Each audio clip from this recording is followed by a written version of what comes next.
I'm Todd Bookspan, and welcome to your neighborhood real estate show. The hyperlocal real estate show where real estate professionals talk about the neighborhood you live in or the neighborhood you want to live in.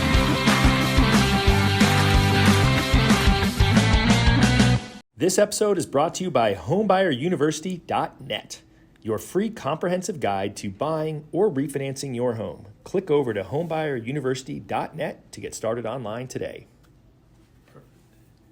Hey everyone, I'm Todd Bookspan, and welcome to another episode of your neighborhood real estate show, where we're going to talk about Mesa, Arizona today with Kristin, LaVanway. Welcome. Thank you for having me. So I like it. We're going to talk about Mesa, but your website is hereinphoenix.com. I do have a Here in Mesa Nice. website that has nothing on it. All right, so we're not going to go there. We're going to go to hereinphoenix.com. Yeah. And so I don't know the story yet, but you told me that there's a really interesting story about how you got into real estate. I don't know how interesting it is. I used to be an engineer. Oh, that's super interesting. I had 4 kids, too much, took a break. My husband and I thought we would maybe do some investing, so I got my real estate license in 2005, like everyone else. Oh, yeah. And then I got a divorce. And then I just said, well, I guess I'll just do this. I'll just do this. So that's how I got into real estate. All right, so you were an engineer, like engineer to real estate, obviously, night and day. So what did you enjoy about real estate that when you said, I'm going to get into real estate versus staying as an engineer? Honestly, I mean, this is super cheesy, but I used to design turbine engines, and nobody cares. I had a nickel for every time I heard that. Right? Nobody cares about turbine engines, Yeah. But it's so cheesy, but I love helping people. I don't think it's cheesy at all. I mean, and that was back in the the day with the crash, and you really help people through some tough times. Yeah. So to me, it was a really good decision. Yeah, I was going to say that was a shoulder to cry on time, oftentimes, unfortunately. It was. And it ended up being a good move for my family as well. So, I had a little more flexibility, and so it was a tough time for all of us, but we got through it. I love hearing that, because I always say that everyone's got an interesting journey. I feel like today some people get into real estate intentionally because they saw HGTV and, Chip and Joanne made it look so fun. I can do that too. Yeah. But, I don't think, 20 years ago, 15, 10 years ago, I think people fell into it. Right. Well, I'll tell you, in 2008, I was seriously doubting my decision, as many real estate agents were. I was going to say, I think at that point, regardless of the career, right? It's a good idea, but it ended up being a great idea, and I'm really glad I hung in there. Well, I mean, I think that's the key, right? You hung in there, and here you are now. You got a great business. Yeah. And so you talked about the market in 2008 was a little bit crazy, right? Financial crisis, a lot of short sales and foreclosures. And so, we're coming out of a time where it was a crazy seller's market, meaning, we know there was no inventory here. So you put your house on the market, and then, it was just crazy from there. Lots of offers on a house. And then the market has changed a little bit over the last few months. So it's changed a lot. So talk about what does that look like from your perspective? I think many areas right now are either balanced or a buyer's market. And I think it's happened so quickly that it's been hard for people to adjust. I think that's a great statement. It's happened really quickly. I think people normally kind of just starts to happen. You can kind of see it, but it almost seemed like overnight that we all of a sudden went from having no inventory to we just don't still have a ton of inventory, but there's definitely more. Right. It feels almost like we have enough houses now, which we didn't a few months ago. And of course, prices have eased a little bit down, but when you look at it from a little bit of a longer point of view, like over the year instead of over the last few months, still people are ahead of the game. Right. Well, I think that's always the key. You got to look at it over a time frame, not this short little period. You're not supposed to sell your house in only 4 months. Right. Or 5 months. I call that speculating. I don't really call that homeownership. I think that's a good name. It's a good name for it. I think that's typically how it is. And so I think what's always important for us to talk about is, we're here in parts of Arizona, and you said, there's some parts that are balanced. There's some parts that could be a buyer's market, because when we see the news is national numbers, right? And transparently, I don't really care what's happening in Chicago or Kansas or those other places. I care about what's happening here in our market. So I think it's always interesting that you can have different neighborhoods and different pockets, even within a city, that have different types of markets right now. Right. And so, talk about it from a buyer's perspective, right? Before, buyers were super stressed out because they had to offer over asking price, and it was just always a little bit crazy. So how are buyers approaching the market right now, and what advice are you giving them? My buyers are having fun because you can go look at houses. Well, you're a stand-up comedian too. I forgot to mention that part about you. I got to imagine it's a barrel of laughs. My clients always have fun, yeah. But it's just great to be able to go look at a house. You can go look at several houses. You don't have to be picking the one that maybe you can get because no one else is offering on it. Well, only 20 people offered on it instead of 50. But yeah, so my son's actually buying a house right now, and he, different things happen, and he had to wait for 2 years to get his stuff together, but he's finally shopping now, night and day from when he first started talking about buying. So it's great. He's got so many options, almost too many. Yeah. I was like, maybe I should show you fewer homes. Maybe it'll be easier to decide. I think it's funny about that because I think oftentimes as a consumer, you want to go look at 50 houses or a lot of houses. And I know that as a real estate agent, right, you just said it can cause confusion. Yeah, it can be overwhelming. I like to go and video the homes before my clients. I mean, you can't always do it, and I can't do it for every house, but for like his situation, I do a lot of videos so that we don't waste our time going to a home that's not going to work. Because consumers they walk in and they feel like, oh, I got to check out the whole house, even though I'm like, this isn't the house for you. Let's just go. But they don't want to hurt my feelings. And so we have to go look. And well, if I change this and that, it would be perfect. I'm like, yeah, but we're not, let's just go to one that already has all that stuff. So you're doing recon. You're going out there and you're investing your time to save them time later. Right. Because now you can go back and take a second look, bring your mom, see what she thinks. It's great. And best of all, you can make competitive offers from the buyer's point of view. Yeah. So what does that look like?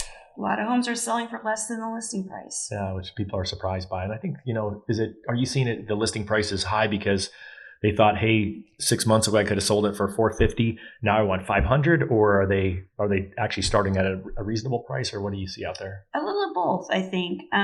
For starters, if you maybe talked about selling your house a few months before and you had this number in mind, that's the number you're still going to want, right? And so it takes a little bit of a reality check. You got to put it out there, and no one's coming and looking, and hopefully your agent's showing you market stats and saying, prices are coming down, you might need to adjust. Right. So stats, so data matters. Exactly. And then I had another point about the sellers.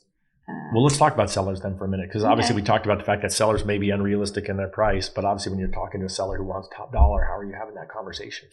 So I've always gone in and had a long conversation with my sellers before we list about what their goals are. And so that's what we always focus on. What are your goals? What kind of money do you need to take out of the sale in order to move forward? Why are you selling the house? Yeah. For the one thing, because for some people, I'm like, that doesn't even make sense to me. But once we decide on, what the goal, what the plan is, then we talk about pricing. If you want to sell quick, you price aggressively. If you want to test the market, I'm okay with that, but we're going to have scheduled price reductions. And I just talk to them every week, and I'm like, here we are. We had a good number of showings, so we're probably on track, or, hey, no one came. So we might need to make an adjustment. Right. So if no one's showing up at your house, it's a price issue or a lot of times. But it's interesting. We just had a team meeting yesterday, and people were talking about listings out in like Santan Valley, Maricopa, where they're a little bit out there, and they have a lot of new build competition. And those houses are very difficult to sell right now. Because for not much more money, someone can get a brand new house. Get a brand new house designed just for you. So that's really, really tough. And I don't think people want to reduce their prices that much to where it's just a smoking deal. But hey, if you can pay a little bit more and get a new roof, new air conditioner, everything's new. Right. Pick out my carpet. You get that big kitchen island thing that they all have, that's what people are going to buy. So that's a little bit, that'll be hard. Yeah. That'll be hard out there. I hadn't even thought about that. And it's, and our team works a lot of new construction, and it's always interesting to hear stories like that are that I haven't thought about, let alone the consumer who's listening to this and doesn't talk real estate every day like I get to. Where there's no new construction? Downtown Mesa. Downtown Mesa. Oh, we're going there already. We're already going to downtown Mesa. All right, let's talk about downtown Mesa, because I catch grief because Susie, who works for us, is from Mesa, and she makes fun of me because I just don't know the geography very, very well. I grew up in Phoenix, and I just lived in a bubble. And if I could ride my bike there, I knew it. But we didn't ride our bike to Mesa; it was too far away. I gotcha. And so, now I understand it a little bit more. But I love the fact that not only are you super passionate about Mesa, but it's downtown Mesa in particular. Mesa. So we got people listening all over the country. They're going to fly into Sky Harbor Airport, which is middle of Phoenix. Where is Mesa from there? It's probably a 20-minute drive. See, so it's not that far away. It's in a great location. It's really convenient. You got the 202 freeway, the 60 freeway, the 101 freeway, all right there. So you can get around the valley pretty easily. Yep. So you're literally going to take the 202 exit straight out of the airport, and you'll be there 20 minutes later. Yeah, pretty much. All right. And so you love downtown Mesa. Like, you and Susie were having this festival out there of all the crazy good things, but just kind of summarize it. Like, what are the top reasons someone should live near Mesa or in Mesa? So downtown Mesa is old. Like my house was built in 1953. Okay. It's an historic neighborhood. Yeah. How old is your house? It was built in mid-50s, but my previous one was built in 1926. Oh, okay. So. Well, we have houses that old too. All right, cool. Mine's a mid-century, so it's 1953. Nice. And historic neighborhood. So it's really fun. It feels like Maryberry RFD when you drive into my neighborhood. Oh, yeah. All right. And then from my house, you can walk down and hit what was like 6 coffee shops, I don't know how many breweries, restaurants. Such as fun. All within walking distance. We've got the Mesa Arts Center, which has a lot of events happening. We've got the Mesa Amphitheater. There's a lot. Some great concerts at Mesa Amphitheater. Yeah. Back in the day, great in the outdoor 80s. venue. B-52s back in the day. And if I hop on my bike, I can go to 2 spring training facilities. We've got the A's and the Cubs. I know, a lot of Chicago people out there. Do people come in for the A's? I guess they would too. Probably more for the Cubs. Yeah. All right, we don't make fun of any A's fans. We still like you. I think the A's their ticket prices are a little cheaper, so maybe that's for the people that don't really care what that's team. That's good. We could ask Adam. Adam's behind the camera over here, but he's a baseball guy, so he would tell us what we need to know about the A's. But so I think it's interesting. I mean, you guys were talking about there's this restaurant and they release this coffee shop and they support local artists, and you got this restaurant and they have pizza, and they've got you're kind of naming off cider, all these kinds of things. So which one of your favorite places there? Well, my favorite place is Jared's Coffee, Tea, and Gallery. So it's when I first moved there, that was in 2014, and I would walk down Main Street. They were just opening. They had the paper in the window, Jared's Coffee coming soon. So I've been going there since they started, and it's grown from like one little side. Now they expanded to 2 sides because they just are involved in the community. Jared's still there? Jared's there, yeah. All Jared and his brother Jamin is there as well. And then a lot of art from local artists. They do a lot of events, with musicians and whatnot. I actually host an open mic there every other Saturday. See, you guys thought I was kidding when I said she was a comedian. Do a little stand-up. It's every Saturday, but I only host every other week, and that's really fun because we get all kinds of people coming through. Yeah. Comedy, music, poetry, everything. And light rail runs out there, right? The light rail is run right down the middle street. The light rail was under construction when I moved there, so I saw it open, and then there's an extension now that goes to Gilbert Road. Yeah, I mean, that's awesome. What a great And then a big game changer is the ASU campus that just opened. This is the first semester. So that's the ASU Sidney Poitier New American Film School that just opened. So because of that, I think that's why we're seeing a lot of building going on, some multifamily kind of projects, rentals mostly.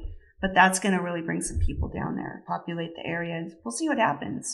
It's a lot of fun. I've been to events at the Mesa Arts Center. My daughter was almost in a play there, got sick, couldn't be in it. It's very sad. But we would always go down, and we still go to shows down there. I'm going down there next month for a show with my daughter, and it's just fun to find a restaurant or a brewery to eat at. Oh, and yeah. Have you been to 12 West? No. I know the brewery, though. Yeah, so it's right across from the Mesa Arts Center. That's a good one to go to. It wasn't open the last time I was there. Oh, it's pretty neat. So they actually have a basement where they do events down there. They do have live music, and I think they have some comedy shows here and there. And so, obviously, students, younger demographic. I mean, it seems like there's all demographics around there as well. Like, who's going to pick Mesa to live in Mesa? Like, is there an average person or a typical person, or is it just so diverse that you can't even say that? Age-wise, it's very diverse. Mm-hmm. There's a lot of senior housing near there, and then, of course, you've got students and everything in between. I would say, though, what I noticed from living there is generally it's a diverse group of people in terms of just lifestyle, like interests. It's very supportive of arts, so you see a lot of artsy type people down there.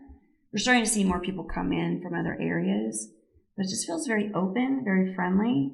Like 2 times in Jared's, they're going to know who you are. Got it. So it's like Cheers, where everyone knows your name. Yeah, well, because there are a lot of independently owned mom and pop type shops. Which is kind of nice. I was talking about that earlier. I was in Scottsdale, and I literally just couldn't find anything but a Starbucks to go grab a cup of coffee. If you were in downtown and I like Starbucks, but I just wanted something different. Yeah, a lot of coffee shops where they'll just sit and talk with you. They'll make you your coffee and sit and chat with you and stuff. I like that. So I think that it's hard to find that kind of a community. So I think that's the big draw. Yeah, and that seems to be work. Plus, you got other activities there, right? I mean, the fact that you've got spring training and you've got art and lots to do. They'll shut the streets down and have bands come, and they do like a brew fest, and they have a music festival and a film festival. So they do a lot of events down there, like street events. And so what about the neighborhood? So you said you're walking distance, and it's a historic neighborhood, what's an average price if someone's buying in Mesa? What's the price range? That's kind of a nice thing about it is there's some affordable homes there. They're older homes, but for $400, $450, you can get a 3-bed, 2-bath, 1,700 square foot home. Yeah, that's awesome. And I think that's hard to find. That's a solid home in an area that has all those amenities nearby. Solid, because they used to build houses out of bricks, cinder blocks. My house is cinder block. Yeah. Yeah. So it's a little different than the new builds that you see in Santan. Well, right, because they're going to be stucco, right? They're going to be a framed house with styrofoam and chicken wire and stucco on the outside. Exactly, and they're all going to look the same. And then you walk through the neighborhoods there and you see just, over the decades, people have done different things to their homes. So they're all very unique. It's kind of fun.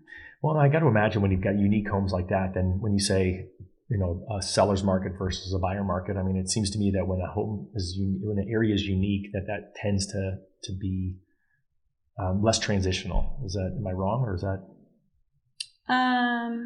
I think right now downtown Mesa is transitional. Mm-hmm. I'm seeing a lot of people remodeling their homes, and people have lived there for decades and decades, and maybe they're ready to move somewhere else. They're retiring, or they're no longer with us. So there's a lot of that stuff happening. So you see a lot of dumpsters and people remodeling and getting ready to sell the homes. In my neighborhood, I've seen a lot of homes going through that. That's awesome, though. So it's as long as they don't make it too different. Yeah, sometimes they do it right, and sometimes you're like, what were they thinking? Yeah, I mean, my neighborhood, I said, was in the 50s, and there's someone who literally is building this house that is the biggest. Luckily I don't live next door to it. It's so big, I don't even know. It takes up so much of the lot. It's just such a different spot in the neighborhood. Well, that's another thing is a lot of them are on pretty large lots. I have an irrigated lot. That's hard to find. Oh, yeah. People don't understand what that means. They you have a berm around the edge of it, and they literally flood it, and that's how you get water once or twice a month, depending on the time of year. Super cheap. Yeah, super cheap. Yeah. So it's hard to find that kind of stuff too. That's convenient. You don't have to go out to the boonies to find something like that. So what do you consider the boonies? Because in the old days I thought Mesa was the boonies. I've been since corrected. Yes. I guess it's a perspective thing, isn't it? Yeah. I moved out here from California to go to ASU, forgot to move back home. Yeah. So to me, the East Valley is Phoenix. So that's what I'm used to. Got it.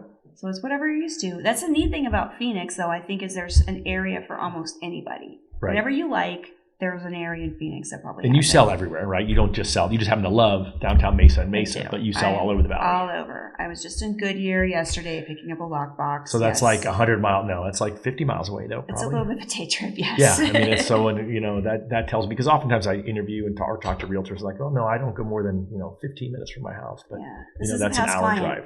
I'm past client. I'm gonna go. I can't say no to them. I just can't. But that's great, right? I mean, that brings you all over, and I guess it also gives you a different perspective, because obviously then you can compare to someone who's looking in Mesa to what else is out there in these other areas. Yeah, it does help. It's nice to have. I mean, it's good to not have to drive to Goodyear every day, but it is nice to get around. So for you, Goodyear's the boonies. That's what I'm hearing.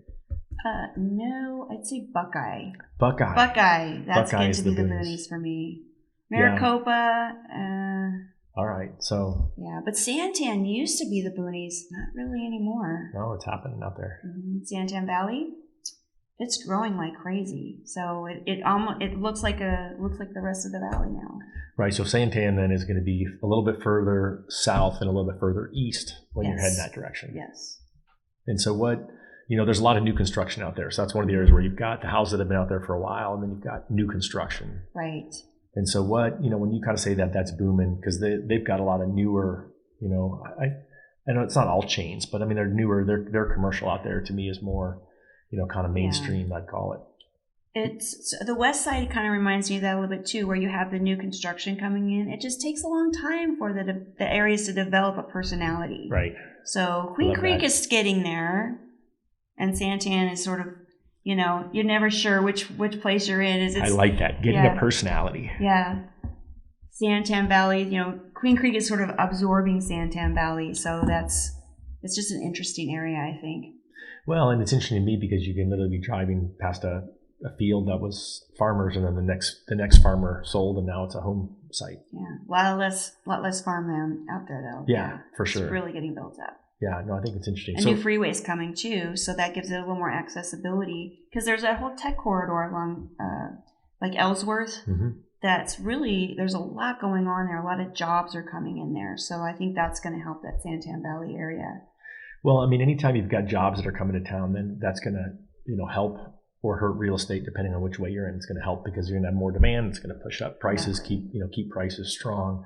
And then it's going to hurt the people who then, who can't afford to live in an area that they hoped to live in before. Yeah. But a lot of that's new build out there, in that corridor. So those are people that maybe they bought a few years ago and they're like really glad they did. They're all doing well. Yeah. They're all doing well. So kind of as we kind of wrap up a little bit, so we talked about, buyers and sellers, that it's more of a balanced market. Some areas are a buyer's market. We talked about Mesa and other areas. So someone who's trying to figure out, hey, I'm going to be new to Arizona. How do you think that they should sort of determine, what areas they should be looking at? What are their best opportunities? Honestly, if someone's moving to the Phoenix metro area, who's never really been here, I recommend renting for some period of time. Mm-hmm. Not that I love renting. Right. I don't know if it's the best investment, but it's better to rent and not like where you are than to buy and not like where you are. True. And there's just so much choice here that I think you deserve to just come here and just experiment and explore and see what kind of floats your boat. Do you like eating out? Do you like hiking? Do you need to be close to the airport? Right. Do you want to be somewhere out in the suburbs where it's quiet? Do you want to be in the hustle bustle? We have it all. So that's what I usually recommend. I like that recommendation. I still kind of feel like I should be digging on the comedy thing. So if you want to catch you, they're going to catch you over at Jared's every other week. I do perform here and there all around the valley. I'm at the Forum the 23rd. I'm at the Womack. I believe it's the 27th. See, I love that. All right. So now I'm going to have to drag myself and catch a show. Pretty much, yeah. All right. Any other real estate? Well, I could ask you comedy questions, but any other real estate questions you think I should? I feel like we covered a lot. I feel like we got it all, but is there something I forgot that we should have talked about? I still think it's a good time to buy. Yeah. I know people are questioning it, but I still think it's a good time to buy. All right, so buy wisely. I think it's a great time to buy too. So let's just spend another minute or two talking about that. So why do you think it's a good time to buy?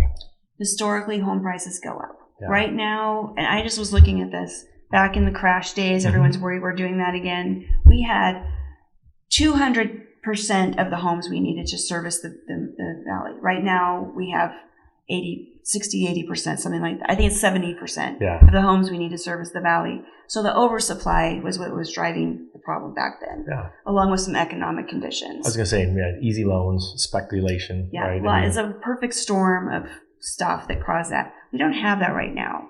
We had a little bit of a correction from some over-exuberant investors buying, not even caring what they pay. I think that's winding down now, and it looks like things are stabilizing. So it's interesting you say that. I don't think most people listening realize that hedge funds have been a huge buyer in the market, and so you're right. They didn't care what they paid. They had a box that the house fit that box. They were willing to write the check. Exactly. And oftentimes sellers, if they had a hedge fund who's going to write a check, that was more attractive than waiting for someone to go through the financing process. Yeah, a sure thing. Now, not so much because a lot of them are like changing their minds and. They're not as invested as an owner-occupant would be. Yeah, and what I would, for me, I say it's a great time to buy. It's the phrase that's come up a bunch, and I don't know that I like it, but it's marry the house and date the rate, right? And it's the whole idea that, a lot of people don't want to buy because rates are higher and they're going to wait. And, my question is, are you willing to wait to pay more later? Because most people don't realize that if they wait by next year, even if prices went down, they won't, but rates may go down and then they're going to pay more because the house prices are going to be higher. Right. What the experts that I follow all say, and I believe the experts. Exactly. I mean, the alternative is renting, and then you have no control. They can raise your house payment whenever they want to. Yes. Well, you're not putting anything in equity, nothing. You're just, here's some more money. And I think the way to fact check that is just Google the most recent inflation numbers, and they credit housing as one of the reasons that inflation is continues to run hot. Yep. And food. Yeah. That's a different show, though. That's a different show for a different time. All right, you guys, let's all check out downtown Mesa. I know that I'm committed to show up there, have a little fun. Thank you, Kristin. I really appreciate your time. You'll be glad you did. Heck yeah. Thank you so much for having me. This was fun. This episode is brought to you by homebuyeruniversity.net. Your free comprehensive guide to buying or refinancing your home. Click over to homebuyeruniversity.net to get started online today.